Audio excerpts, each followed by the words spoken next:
Hello guys, आज की video में D and F block elements के इंपॉर्टेंट क्वेश्चंस डिस्कस करेंगे जो कि सब्जेक्टिव होंगे और term two exam point of view से काफ़ी ज़्यादा इंपॉर्टेंट होंगे। मैंने लगभग हर एक टॉपिक में से कुछ क्वेश्चंस पिक किए हैं जिससे आपको D and F block element complete revise भी हो जाएगा। इस वीडियो में वेरी शॉर्ट आंसर टाइप और लॉन्ग आंसर टाइप तीनों ही तरह के क्वेश्चंस आपको मिल जाएंगे। स्टार्ट करते हैं क्वेश्चन नंबर 1 से। क्वेश्चन नंबर 1 है write the formula of an oxo anion of manganese in which it shows the oxidation state equal to its group number। हमें मैंगनीज का एक ऐसा ऑक्सो एनायन बताना है जिसमें उसकी ऑक्सीडेशन स्टेट उसके ग्रुप नंबर के बराबर हो। तो मैंगनीज का ग्रुप नंबर होता है 7। तो हमें ऐसा ऑक्सो एनायन बताना है जिसमें मैंगनीज की ऑक्सीडेशन स्टेट +7 हो। तो इसका आंसर हो जाएगा MnO4 माइनस ऑक्सो एनायन है और इसमें मैंगनीज की ऑक्सीडेशन स्टेट +7 है। अगर इस ऑक्सो एनायन से अगर कंपाउंड बनाएंगे तो कंपाउंड क्या होगा, KMnO4 होगा। क्वेश्चन नंबर 2 है why does zirconium and hafnium exhibit almost identical atomic radii. Zirconium और हाफनियम, जिरकोनियम जो है वो 4D सीरीज का एलिमेंट है और हाफनियम 5D सीरीज का एलिमेंट है और इन दोनों की एटॉमिक रेडियस अप्रॉक्सीमेटली इक्वल होती है। इसका रीज़न होता है लेंथेनाइड कॉन्ट्रैक्शन। थोड़ी सी चीज़ें और समझिए। अगर मैं बात करूं फोर्थ पीरियड की, तो फोर्थ पीरियड से एसोसिएटेड जो डी ब्लॉक एलिमेंट्स होते हैं उनको हम 3D सीरीज बोलते हैं। पीरियड नंबर 5 जो होता है उससे एसोसिएटेड डी ब्लॉक एलिमेंट को हम 4D सीरीज बोलते हैं और 6 पीरियड से एसोसिएट डी ब्लॉक एलिमेंट्स को हम 5D सीरीज बोलते हैं। 4D और 5D सीरीज जो होती है उनके बीच में लेंथेनॉइड्स आ जाते हैं और उनके बीच में लेंथेनॉइड आने की वजह से यहाँ पे लेंथेनॉइड कॉन्ट्रैक्शन होता है। इसी वजह से 4D और 5D सीरीज के जो एलिमेंट्स होते हैं उनकी एटॉमिक रेडियस अप्रॉक्सीमेटली इक्वल होता है। इसीलिए जिरकोनियम और हाफनियम की एटॉमिक रेडियस इक्वल हैं। तो इसका आंसर वन वर्ड में आप लिख सकते हैं, due to lanthanoid contraction. Question number 3 है Why the transition metal and their compound are usually paramagnetic। तो पैरामैग्नेटिक नेचर किसका होता है, ऐसे एलिमेंट्स जिनमें अनपेयर्ड इलेक्ट्रॉन्स होते हैं इसी उनका नेचर पैरामैग्नेटिक होता है और अगर सारे के सारे इलेक्ट्रॉन्स पेयर्ड हो जाएं तो उनका नेचर डायमैग्नेटिक होता है। ट्रांजिशन मेटल जो होते हैं उनमें डी ब्लॉक या डी ऑर्बिटल जो होता है वो इनकम्प्लीटली फिल्ड होता है, इसीलिए वहाँ पे अनपेयर्ड इलेक्ट्रॉन्स मिलते हैं। तो इसका रीज़न हो जाएगा due to presence of unpaired electron in D orbital, क्योंकि ट्रांजिशन एलिमेंट जो होते हैं उनमें डी ऑर्बिटल इनकम्प्लीटली फिल्ड होता है और इनकम्प्लीटली फिल्ड होगा तो डी ऑर्बिटल में अनपेयर्ड इलेक्ट्रॉन्स भी होंगे। इसीलिए ट्रांजिशन एलिमेंट्स जो होते हैं वो यूजुअली पैरामैग्नेटिक नेचर के होते हैं। क्वेश्चन नंबर 4 है why the transition metal exhibit variable oxidation state. Transition metals की ऑक्सीडेशन स्टेट एक से ज़्यादा होती हैं जिनको हम वेरिएबल ऑक्सीडेशन स्टेट बोलते हैं। तो ऐसा इसलिए होता है क्योंकि ट्रांजिशन एलिमेंट में n-1d में इलेक्ट्रॉन फिल होते हैं और उसमें ns में भी इलेक्ट्रॉन्स होते हैं। ns और n-1d और ns इन दोनों ही ऑर्बिटल्स की एनर्जी जो होती है वो अप्रॉक्सीमेटली इक्वल होती है, या हम बोल सकते हैं वेरी स्मॉल एनर्जी डिफरेंस होता है किसके बीच में, n-1d और ns ऑर्बिटल्स में।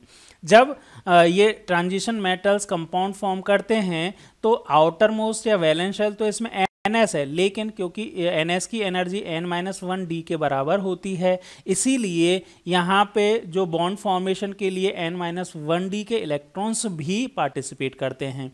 तो एक से ज़्यादा टाइप के इलेक्ट्रॉन्स यहाँ पे या फिर एक से ज़्यादा टाइप की ऑक्सीडेशन स्टेट में यहाँ पे एलिमेंट्स जो होते हैं वो कंपाउंड फॉर्म करते हैं। तो इसका रीज़न क्या होगा, transition elements variable oxidation state में इसलिए होते हैं क्योंकि इनमें n-1d और ns के ऑर्बिटल्स की एनर्जी अप्रॉक्सीमेटली इक्वल होता है और इनकी एनर्जी डिफरेंस बहुत कम होती है, इसीलिए यहाँ पे जो ट्रांजिशन मेटल्स हैं वो वेरिएबल ऑक्सीडेशन स्टेट शो करते हैं। क्वेश्चन नंबर 5 है copper atom has completely filled D orbitals in its ground state yet it is regarded as transition element why. तो देखो ट्रांजिशन एलिमेंट कहें या ट्रांजिशन मेटल्स हम किसको बोलते हैं, ऐसे एलिमेंट्स जिनमें डी ऑर्बिटल इनकम्प्लीटली फिल्ड होता है। लेकिन वो डी ऑर्बिटल सिर्फ ग्राउंड स्टेट में नहीं हम देखते, हम किस में देखते हैं, ग्राउंड स्टेट के साथ साथ उसके किसी भी जो स्टेबल ऑक्सीडेशन स्टेट होती है उसमें भी अगर डी ऑर्बिटल इनकम्प्लीटली फिल्ड है, उस एलिमेंट को हम क्या बोलेंगे, ट्रांजिशन एलिमेंट।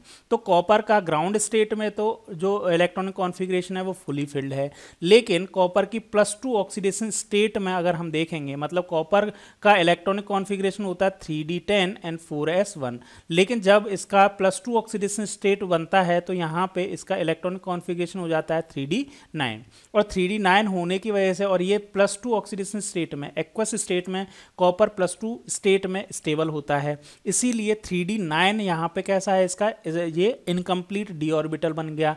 और incomplete D orbital ground state में या फिर किसी भी उसकी कॉमन या फिर स्टेबल ऑक्सीडेशन स्टेट में अवेलेबल है तो उस एलिमेंट को हम ट्रांजिशन एलिमेंट या ट्रांजिशन मेटल बोल सकते हैं। तो इसका रीजन समझ में आ गया। नेक्स्ट क्वेश्चन से आपको ट्रांजिशन एलिमेंट की डेफिनेशन ही पूछी है, what are the transition elements. तो ट्रांजिशन एलिमेंट्स क्या होते हैं, मैंने जैसा अभी बताया है ना, और हमें ट्रांजिशन एलिमेंट्स की 2 कैरेक्टरिस्टिक्स भी बतानी है। तो ट्रांजिशन एलिमेंट्स की डेफिनेशन, ऐसे डी ब्लॉक एलिमेंट्स जिनमें इनकम्प्लीट डी ऑर्बिटल होता है इन ग्राउंड स्टेट और in one of the most common oxidation state, most common oxidation state में या फिर किसमें, ग्राउंड स्टेट में। अगर डी ऑर्बिटल इनकम्प्लीटली फिल्ड होते हैं तो ऐसे एलिमेंट्स को हम ट्रांजिशन एलिमेंट या ट्रांजिशन मेटल्स बोलते हैं। ठीक है, जैसे हमने कॉपर के केस में बता दिया, कॉपर के ग्राउंड स्टेट में तो फुली फिल्ड डी ऑर्बिटल है, तो उस केस में तो हमें क्या नहीं बोलना चाहिए था, कॉपर को ट्रांजिशन एलिमेंट नहीं बोलना चाहिए था। लेकिन कॉपर +2 ऑक्सीडेशन स्टेट में डी ऑर्बिटल इनकम्प्लीट होता है, इसीलिए कॉपर जो होता है उसको हम ट्रांजिशन एलिमेंट बोलते हैं। लेकिन जिंक जो होता है, जिंक जो है एटॉमिक या ग्राउंड स्टेट में भी इसका जो डी ऑर्बिटल होता है वो फुली फिल्ड होता है, और जिंक +2 के फॉर्म में भी इसका ऑक्सीडेशन स्टेट जो होता है वो फुली फिल्ड होता है। क्या होता है इलेक्ट्रॉनिक कॉन्फ़िगरेशन, आपको ध्यान होगा, इलेक्ट्रॉनिक कॉन्फ़िगरेशन होता है 4s2 एंड 3d10 अगर जिंक ग्राउंड स्टेट में है, और +2 ऑक्सीडेशन स्टेट में होता है तो इसके 4s के ही 2 इलेक्ट्रॉन जाते हैं, और इसका +2 ऑक्सीडेशन स्टेट में 3d10 ऑक्सीडेशन इलेक्ट्रॉनिक कॉन्फ़िगरेशन होता है। तो जिंक जो होता है वो उसका इलेक्ट्रॉनिक कॉन्फ़िगरेशन हमेशा ही फुली फिल्ड होता है, इसीलिए जिंक को हम ट्रांजिशन एलिमेंट नहीं बोलते। भले ही जिंक जो है वो डी ब्लॉक एलिमेंट है लेकिन ट्रांजिशन एलिमेंट नहीं है। जितने भी डी ब्लॉक एलिमेंट्स हैं उनके अगर वैलेंस शेल का इलेक्ट्रॉनिक कॉन्फ़िगरेशन देखेंगे तो वो क्या होगा, n-1d, n उसमें 1 से लेकर 10 तक इलेक्ट्रॉन हो सकते हैं, और ns जो होता है उसमें 1 या 2 इलेक्ट्रॉन फिल हो सकते हैं। बात करें अगर 2 कैरेक्टरिस्टिक्स की, तो बहुत सारी कैरेक्टरिस्टिक्स हैं, उनमें से सबसे पहली कैरेक्टरिस्टिक्स हम लिख सकते हैं, ट्रांजिशन मेटल्स जो होते हैं वो वेरिएबल ऑक्सीडेशन स्टेट शो करते हैं। इसका रीज़न भी हमने जान लिया था, क्यों करते हैं, क्योंकि n-1d और ns जो हैं उनकी एनर्जीज अप्रॉक्सीमेटली इक्वल होती हैं, इसीलिए वेरिएबल ऑक्सीडेशन स्टेट शो करते हैं। और दूसरा है all transition metal act as catalyst, catalyst की तरह क्यों बिहेव करते हैं, इसका रीज़न भी अगले कुछ क्वेश्चंस में, एक क्वेश्चन है उसमें आपको मिल जाएगा। लेकिन अभी हमें सिर्फ 2 कैरेक्टरिस्टिक्स लिखनी है, तो हम वेरिएबल ऑक्सीडेशन स्टेट और एक्ट एज कैटलिस्ट, ये 2 कैरेक्टरिस्टिक्स लिख सकते हैं। इसके अलावा और भी बहुत सारी कैरेक्टरिस्टिक्स हैं, उनमें से भी आप कोई भी 2 लिख सकते हैं इस क्वेश्चन में। क्वेश्चन नंबर 7 है, why zinc +2 salts are colourless. Zinc +2 salts जो होते हैं वो कलरलेस होते हैं, इसका रीज़न क्या है। देखो, अगर हम कलर की बात करें, डी ब्लॉक एलिमेंट्स जो होते हैं वो जनरली कलर कंपाउंड्स फॉर्म करते हैं, और उसका रीज़न होता है D inner transition. D inner transition का मतलब क्या होता है, डी जो होता है, डी में 5 ऑर्बिटल्स होते हैं, 1 2 3 एंड 4 5, ठीक है। तो ये 5 ऑर्बिटल्स जो होते हैं वो 2 टाइप के 2 एनर्जी लेवल्स में स्प्लिट हो जाते हैं। 3 ऑर्बिटल जो होते हैं वो उनको हम बोलते हैं T2g, और 2 ऑर्बिटल जो होते हैं उनको हम बोलते हैं Tg। तो अगर यहाँ पे कोई एक अनपेयर्ड इलेक्ट्रॉन है तो ये unpaired electron lower energy state से हायर एनर्जी स्टेट में जाता है, और इस ट्रांजिशन की वजह से यहाँ पे कलर या कॉम्प्लीमेंट्री कलर जो होता है वो कंपाउंड्स का शो होता है। लेकिन जिंक +2 के केस में क्या है, जिंक +2 के केस में कंप्लीटली फिल्ड डी ऑर्बिटल है, तो यहाँ पे इनर ट्रांजिशन हो ही नहीं पाएगा, और इनर डी ट्रांजिशन नहीं हो पाएगा तो जिंक सॉल्ट जितने भी होंगे वो सारे के सारे कलरलेस होंगे। तो हम आंसर किस तरह से लिख सकते हैं, zinc has no unpaired electrons in D orbital and has a stable fully filled D orbital. दस, due to absence of unpaired electron, there will not be a excitation of the electron from lower energy level to higher energy level, lower energy level T2g और higher energy level Tg, ठीक है, to exhibit complementary color and hence zinc plus 2 salts are colorless, ठीक है। Next question है right one similarity and one difference between chemistry of lanthanoids and actinoids. हमें एक similarity और एक डिससिमिलरिटी लिखनी है, लेकिन यहाँ पे मैंने तीन तीन लिख दी हैं, इनमें से कोई भी एक लिखी जा सकती है। जैसे सिमिलरिटीज़ की बात करें तो जो लैंथेनॉइड और एक्टिनॉइड्स हैं दोनों में ही कॉन्ट्रैक्शन होता है। लैंथेनॉइड में लैंथेनॉइड कॉन्ट्रैक्शन होता है और एक्टिनॉइड में एक्टिनॉइड कॉन्ट्रैक्शन होता है, लेकिन होता दोनों में ही है। तो both show contraction in size. दूसरा सिमिलरिटी है both shows irregularity in their electronic configuration. बहुत जगह पे इनके इलेक्ट्रॉनिक कॉन्फ़िगरेशन जो होते हैं वो इरेगुलर होते हैं। दोनों में स्टेबल ऑक्सीडेशन स्टेट जो होती है वो +3 ऑक्सीडेशन स्टेट होती है। तो ये तो 3 सिमिलरिटीज़ की बात हो गई। इसी तरह से डिफरेंसेस की बात करें लैंथेनॉइड और एक्टिनॉइड्स में, तो actinoids are mainly radioactive but lanthanoid are not, है ना। ये एक्टिनॉइड जो होते हैं वो सभी के सभी कैसे होते हैं, रेडियो एक्टिव होते हैं, और इनमें से बहुत सारे एलिमेंट्स मैन मेड भी हैं, जबकि लैंथेनॉइड जो होते हैं उनमें रेडियो एक्टिव एलिमेंट नहीं होते। एक डिफरेंस। दूसरा difference, actinoid show wide range of oxidation state but lanthanoid do not. Oxidation state lanthanoids की एक्टिनॉइड्स की ज़्यादा होती हैं, जबकि लैंथेनॉइड्स में ऑक्सीडेशन स्टेट कम होती हैं।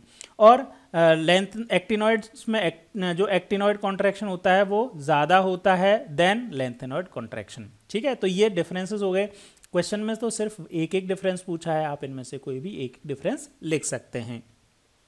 क्वेश्चन नंबर 9 है consider the standard electrode potential values Mn m+2 to m of element of the first transition series. 3D series के यहाँ पे एलिमेंट दिए हुए हैं और उनके करस्पॉन्डिंग उनकी इलेक्ट्रोड पोटेंशियल की वैल्यूज गिवन हुए हैं, और हमसे 2 क्वेश्चन पूछे हैं। E0 value for copper is positive. E0 value copper की पॉजिटिव क्यों है, और E0 value of Mn is more negative as expected from the trend. तो ये क्वेश्चन काफ़ी इंपॉर्टेंट है। यहाँ पे जो इलेक्ट्रोड पोटेंशियल की वैल्यू जो हैं उनका जर्नल ट्रेंड क्या है, पहले आंसर देख लो। आंसर तो ये है, लेकिन पहले मैं कुछ चीज़ें आपको यहाँ पे और क्लियर कर देता हूँ। देखो, इलेक्ट्रोड पोटेंशियल का जो जर्नल ट्रेंड है, अगर मैं बात करूं तो लेफ्ट टू राइट जब जाएंगे तो E0 की नेगेटिव वैल्यू, E0 मतलब इलेक्ट्रोड पोटेंशियल की नेगेटिव वैल्यू जो हैं वो क्या होंगी, डिक्रीज होनी चाहिए। ये जर्नल ट्रेंड कहता है, ठीक है। अब वो जर्नल ट्रेंड कैसे आया है, अगर आपको डिटेल में इसको पढ़ना है तो डी ब्लॉक एलिमेंट्स की जो प्लेलिस्ट है वो मैं आपको लिंक डिस्क्रिप्शन में दे दूंगा, वहाँ से जाके देख सकते हो, ठीक है। तो देखो, E0 की ये जर्नल ट्रेंड है, लेकिन यहाँ पे ये जर्नल ट्रेंड कई जगह ब्रेक होता है। जैसे यहाँ से यहाँ तक तो ठीक है, यहाँ पे भी ठीक है, लेकिन क्रोमियम से मैंगनीज में जाने पे ये नेगेटिव वैल्यू जो है वो इंक्रीज हो गई है, ठीक है। इसी तरह से यहाँ पे एक ट्रेंड जो है वो नेगेटिव वैल्यू नहीं होके कॉपर की पॉजिटिव वैल्यू है, ठीक है। और यहाँ पे एक ट्रेंड और ब्रेक होता है निकल का। निकल और कोबाल्ट और निकल में ये ट्रेंड वैसे तो फॉलो हो रहा है, नेगेटिव वैल्यू डिक्रीज हो रही है, लेकिन डिक्रीज का जो अमाउंट है वो कम है, ठीक है। और जिंक जो है, जिंक के लिए भी यहाँ पे डिक्रीज ना होके यहाँ पे नेगेटिव वैल्यू इंक्रीज हो गई है। तो यहाँ पे 4 एक्सेप्शंस हैं, ये 4 एक्सेप्शंस हैं। यहाँ पे 4 एक्सेप्शंस जो हैं वो काफ़ी इंपॉर्टेंट है, जिनके ऊपर बेस 2 क्वेश्चन पूछे हैं। E0 की वैल्यू कॉपर के लिए पॉजिटिव क्यों है, उसका रीज़न क्या है कि क्योंकि कॉपर जो है उसकी सेकेंड आयनाइजेशन एंथैल्पी बहुत ज़्यादा होती है कॉपर की, और copper plus has stable fully filled D electronic configuration. देखो, यहाँ पे अगर आप समझेंगे इसको थोड़ा सा और मैं डिटेल में समझा देता हूँ कि जो E0 या इलेक्ट्रोड पोटेंशियल जो होता है वो डेल्टा H के ऊपर डिपेंड करता है। अब डेल्टा H जो है ना वो 3 तरह की एनर्जीज के ऊपर डिपेंड करेगा। जैसे कॉपर है ना, कॉपर सॉलिड स्टेट में है तो कॉपर सॉलिड से कॉपर गैसियस स्टेट में कन्वर्ट होगा, तो उसमें डेल्टा AH मतलब डेल्टा AH का मतलब है एटोमाइजेशन एंथैल्पी ऑफ कॉपर, ये इंक्लूड होगी। दूसरी जो एनर्जी होगी वो होगी इस कॉपर से, कॉपर गैसेस स्टेट से कॉपर के +1 एक इलेक्ट्रॉन रिमूव करने के लिए आयनाइजेशन एंथैल्पी होगी फर्स्ट। कॉपर +2 से लेके कॉपर +1 से कॉपर +2 में जब जाएंगे तो सेकेंड आयनाइजेशन एंथैल्पी होगी। और जब ये सेकेंड आयनाइजेशन एंथैल्पी जो होगी उसके बाद में अगर इसका हाइड्रेशन होता है, अगर इसको एक्वस स्टेट में अगर हम कंसीडर करें, अभी नहीं कर रहे, लेकिन अगर एक्वस स्टेट में होगा तो इसका जब हाइड्रेशन होगा तो एनर्जी लिबरेट होगी, और एनर्जी जब लिबरेट होती है तो यहाँ पे हाइड्रेशन एनर्जी जो होती है वो लिबरेट हो जाएगी, ठीक। तो डेल्टा एच हाइड्रेशन हम लिख सकते हैं। तो यहाँ पे इस केस में अब पॉजिटिव वैल्यूज कब होंगी डेल्टा एच की, देखो इन केस में अगर ये वैल्यू ज़्यादा हैं तो इनकी वैल्यू पॉजिटिव ज़्यादा होंगी, ठीक है। तो देखो यहाँ पे जो सेकेंड आयनाइजेशन एंथैल्पी जो है किसकी, सेकेंड आयनाइजेशन एंथैल्पी कॉपर की, कॉपर से कॉपर प्लस 2 में जब जाता है, क्योंकि कॉपर प्लस 1 जो है उसमें 3d10 इलेक्ट्रॉनिक कॉन्फ़िगरेशन आता है, क्योंकि इसका 4s1 एंड 3d10 होता है किसका, कॉपर का, ठीक है। तो ये एक इलेक्ट्रॉन जब है निकल जाता है तो 3d10 इलेक्ट्रॉनिक कॉन्फ़िगरेशन आता है कॉपर प्लस 1 का, ठीक है, जो कि स्टेबल इलेक्ट्रॉनिक कॉन्फ़िगरेशन है। अब स्टेबल इलेक्ट्रॉनिक कॉन्फ़िगरेशन से एक अनस्टेबल इलेक्ट्रॉनिक कॉन्फ़िगरेशन में अगर जाएगा कोई एलिमेंट तो आयनाइजेशन एंथैल्पी की वैल्यू बहुत बहुत ज़्यादा होती है ना। इसीलिए यहाँ पे जो ये डेल्टा एच की वैल्यू जो है वो भी पॉजिटिव आ जाएगी, और पॉजिटिव आने की वजह से इलेक्ट्रोड पोटेंशियल जो है उसकी वैल्यू भी क्या हो जाती है, पॉजिटिव हो जाती है, पहला, ठीक है। दूसरा जो क्वेश्चन पूछा है, E naught value of M N is more negative as expected from the trend. यहाँ पे ये ट्रेंड ब्रेक एक बार यहाँ पे भी हो रहा है, नेगेटिव डिक्रीज होनी चाहिए थी लेकिन इंक्रीज हो रही है। इसका रीज़न क्या है, एम एन प्लस 2 जो होता है उसका इलेक्ट्रॉनिक कॉन्फ़िगरेशन हो जाता है 3d5 जो होता है वो हाफ फिल्ड इलेक्ट्रॉनिक कॉन्फ़िगरेशन है। सबसे ज़्यादा स्टेबल जो होता है वो फुली फिल्ड होता है, फिर हाफ फिल्ड होता है और फिर पार्शियली फिल्ड होता है। अब यहाँ पे एम एन से लेके एम एन प्लस 2 जो होता है, एम एन प्लस 2 जैसे ही आया तो एम एन प्लस 2 जो है वो ईजिली क्या होगा, एम एन प्लस से जैसे ही एम एन प्लस 2 में जाएगा, एम एन प्लस 2 में इसको क्या मिल रहा है, 3d5, एक स्टेबल इलेक्ट्रॉनिक कॉन्फ़िगरेशन मिलेगा। तो सेकेंड आयनाइजेशन एंथैल्पी की वैल्यू बहुत कम होती है, इसीलिए जो कंपनसेटरी जो वैल्यूज़ होती हैं वो वैल्यूज़ कम हो जाती हैं, और इसकी वजह से ये वैल्यू भी कम है, और इसकी वजह से यहाँ पे negative value of M N increase हो जाती है। क्लियर। क्वेश्चन नंबर 10 है, why is the highest oxidation state of metal exhibit in its oxide and fluoride only।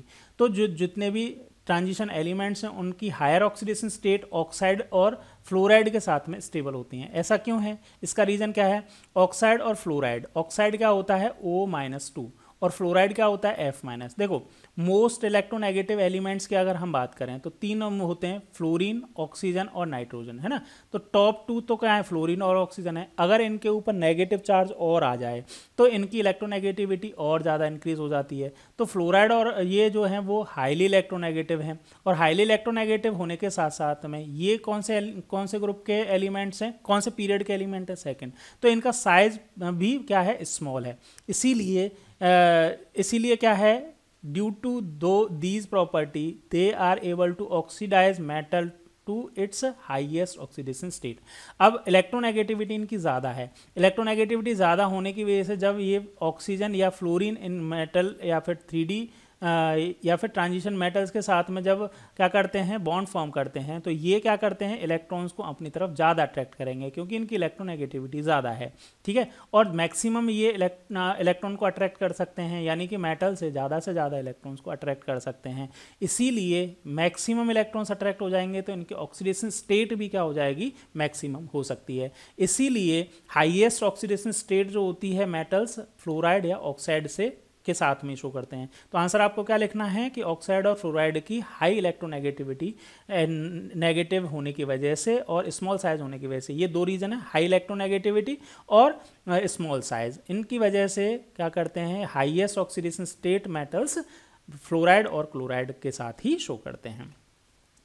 Question number 11 है, Y copper plus is unstable in an aqueous solution. ये बहुत important question है, कई बार exam में पूछा जा चुका है, इसको अच्छे से समझना। देखो कॉपर प्लस 2 जो होता है, the stability of copper plus 2 aqueous rather than copper plus 1 is due to much more negative hydration energy of copper plus 2 than copper plus 1 which more than compensate for the second ionisation enthalpy of copper, ठीक, देखो समझना, ये जो मैंने अभी आपको समझाया था डेल्टा एच जो होता है वो कैसे होता है, यहाँ पे ये atomisation energy, ionisation enthalpy first और आयनाइजेशन एंथैल्पी सेकंड, और हाइड्रेशन एनर्जी जो होती है वो कैसी होती है, ये एक्सोथर्मिक रिएक्शन होती है। ये सारी की सारी रिएक्शन जो होती है, ये प्रोसेस जो होती हैं वो एंडोथर्मिक होती हैं।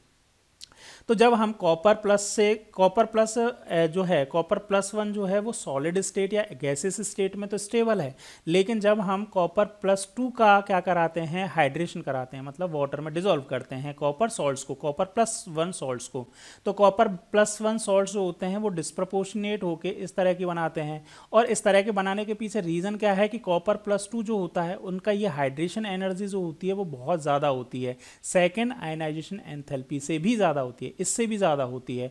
तो ओवरऑल जितना प्रोसेस, जितना नेगेटिव का मतलब क्या है कि एनर्जी रिलीज हो जाती है, और एनर्जी जब रिलीज हो जाएगी, एक्सोथर्मिक प्रोसेस होगा, तो ओवरऑल कॉपर प्लस 2 की एनर्जी कम हो जाएगी एक्वस स्टेट में। कॉपर प्लस 2 जो है वो एक्वस स्टेट में उसकी एनर्जी कम है, और जिसकी एनर्जी जितनी कम उसकी स्टेबिलिटी उतनी ही ज़्यादा। आप जानते ही हैं कि एनर्जी और स्टेबिलिटी में इनवर्स का रिलेशन होता है। तो जितना ज़्यादा एनर्जी कम होगी, जितनी कम एनर्जी होगी उतनी ज़्यादा स्टेबिलिटी होती है। इसीलिए एक्वस स्टेट में कॉपर प्लस 2 जो होता है वो स्टेबल होता है, जबकि गैसियस और सॉलिड स्टेट में कॉपर प्लस फॉर्म में सॉल्ट्स ज़्यादा स्टेबल होते हैं। तो ये इम्पोर्टेंट क्वेश्चन है, इसके बारे में क्वेश्चन पूछे जाते हैं, और ये कई बार क्वेश्चन पूछा भी गया है, तो इसको अच्छे से समझ लीजिए।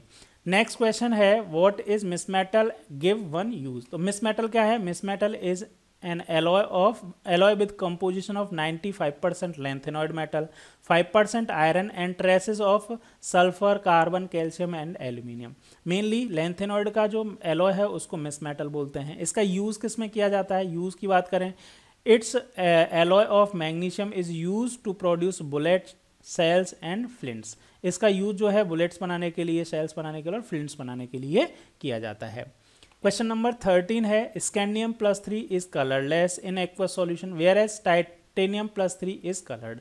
तो कलर्ड और कलरलेस का तो सिंपल सा कॉन्सेप्ट है, जिनमें अनपेयर्ड इलेक्ट्रॉन्स या डी ट्रांजिशन, इनर ट्रांजिशन होगा वो कलर्ड होंगे, और जिसमें सभी के सभी इलेक्ट्रॉन्स पेयर्ड हो गए, डी इनर ट्रांजिशन एब्सेंट हुआ, वो कलरलेस हो जाएगा। तो वही है, scandium plus 3 is colourless as it does not contain unpaired electrons to undergo D transition, while titanium plus 3 is colored as it contain unpaired electron to undergo dd transition by absorbing light from visible region and radiate complementary color। तो simple सा reason आप बता सकते हो। Coloured का अगर आपको concept समझ में आ चुका है कि जहाँ पे अनपेयर्ड इलेक्ट्रॉन्स होंगे और वो डी इनर ट्रांजिशन कर सकते हैं वो कलर्ड आयंस होंगे, और जहाँ पे सारे के सारे पेयर्ड इलेक्ट्रॉन्स हैं तो वहाँ पे डी और जो इनर ट्रांजिशन है वो भी एब्सेंट होगा, इसीलिए वो कलरलेस होंगे। क्वेश्चन नंबर 14 है the elements of 3D transition series are given scandium, titanium, vanadium, chromium, manganese, cobalt, nickel, copper, zinc. ये 3D सीरीज है। अब यहाँ पे कुछ क्वेश्चंस हैं।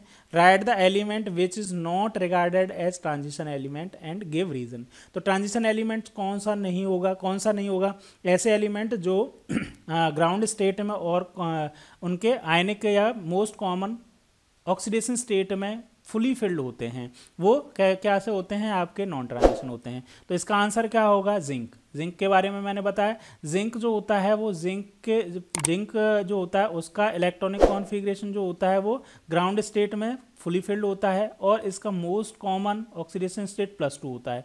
+2 में भी इसका जो डी ऑर्बिटल होता है वो भी फुली फिल्ड होता है। इसीलिए जिंक जो होता है वो क्या है? आपका नॉन ट्रांजिशन एलिमेंट है। डी ब्लॉक एलिमेंट तो है लेकिन ट्रांजिशन एलिमेंट नहीं है। तो आंसर हो जाएगा zinc, because it does not have partially filled D orbital in its ground state और आयनिक स्टेट। क्वेश्चन नंबर 2 है which element has the highest melting point. तो हाइएस्ट मेल्टिंग पॉइंट किसका होगा? क्रोमियम का। Chromium has the highest melting point as the number of unpaired electron increases up to D5 configuration. It result in the increase in the strength of metallic bond. To break the metallic bond, significant energy is required. Thus, chromium with highest number of unpaired electron, that is 6, has the highest melting point. तो जिसमें जितने ज़्यादा unpaired electrons होंगे उतने ही, यहाँ पे 5 हो जाएगा, जितने ज़्यादा अनपेयर्ड इलेक्ट्रॉन्स होंगे वहाँ पे उतने ही ज़्यादा क्या होंगे मेटेलिक बॉन्ड स्ट्रांग होगी, और मेटेलिक बॉन्ड जिसकी जितनी ज़्यादा स्ट्रांग होगी वहाँ पे उसका मेल्टिंग पॉइंट भी ज़्यादा होगा। तो अनपेयर्ड इलेक्ट्रॉन क्रोमियम में कितने होते हैं, 5 होते हैं, है ना, और डी में, तो इसीलिए unpaired electrons, total unpaired electron 6 हो जाते हैं। एक 4s का भी होता है, 4s1 एंड 3d 5 ये होते हैं, तो टोटल इलेक्ट्रॉन्स होते हैं 5 नहीं 6 ही है, तो टोटल अनपेयर्ड इलेक्ट्रॉन जो होते हैं वो 6 हो जाते हैं। और टोटल अनपेयर्ड इलेक्ट्रॉन 6 होने की वजह से क्रोमियम के यहाँ पे मैक्सिमम मेटेलिक बॉन्डिंग होती है, और मैक्सिमम मेटेलिक बॉन्डिंग होने की वजह से इसका मेल्टिंग पॉइंट हाईएस्ट होता है। ठीक है, इसका नेक्स्ट थर्ड पार्ट है, write the element which can show an oxidation state of +1। तो +1 ऑक्सीडेशन स्टेट में कौन शो करता है, कॉपर जो होता है वो +1 ऑक्सीडेशन स्टेट शो करता है, क्योंकि एक इलेक्ट्रॉन जब लूज हो जाता है 4s का, क्योंकि कॉपर का ऑक्सीडेशन स्टेट, अगर ग्राउंड स्टेट में इलेक्ट्रॉन कॉन्फ़िगरेशन देखते हैं तो हम देखते हैं 4s1 एंड 3d10 होता है। तो एक इलेक्ट्रॉन लूज करके कॉपर क्या बना देता है, कॉपर प्लस बनाता है, जिसका एक स्टेबल इलेक्ट्रॉनिक कॉन्फ़िगरेशन होता है 3d10। इसीलिए इन एलिमेंट्स में से कॉपर जो होता है वो +1 ऑक्सीडेशन स्टेट में बना सकता है। लेकिन +1 ऑक्सीडेशन स्टेट जो होती है वो कॉपर के सॉलिड और गैसेस स्टेट में स्टेबल होती है, लेकिन कॉपर +2 एक्वस स्टेट में स्टेबल होता है। नेक्स्ट और लास्ट इसका क्वेश्चन है, which element is a strong oxidising agent in +3 oxidation state and why.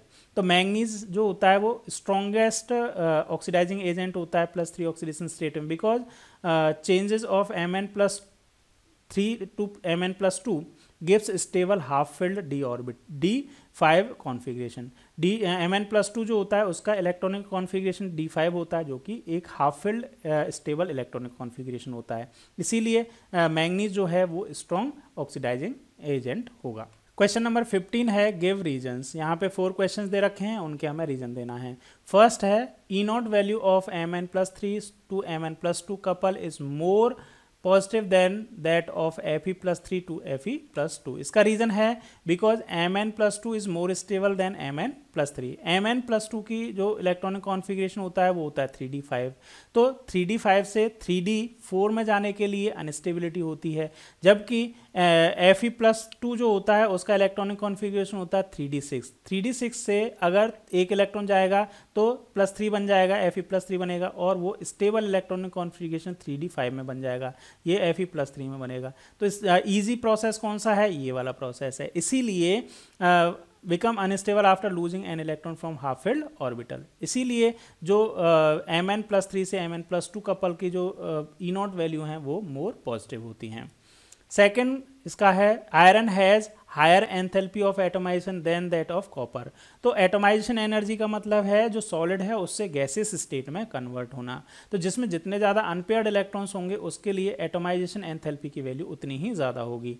तो जो आयरन है, आयरन में ज़्यादा अनपेयर्ड इलेक्ट्रॉन होते हैं कंपैरेटिवली कॉपर से। इसीलिए due to presence of higher number of unpaired electron in iron they have stronger metallic bonding, hence the enthalpy of atomisation is more of iron than of copper. तो copper में unpaired electron कम है, iron में unpaired electron ज़्यादा हैं, इसीलिए copper में जो मेटालिक बॉन्डिंग होगी वो वीक होगी, आयरन में मेटालिक बॉन्डिंग स्ट्रॉन्ग होगी। इसीलिए आयरन के जो एंथैल्पी ऑफ एटमाइजेशन है वो ज़्यादा होगी।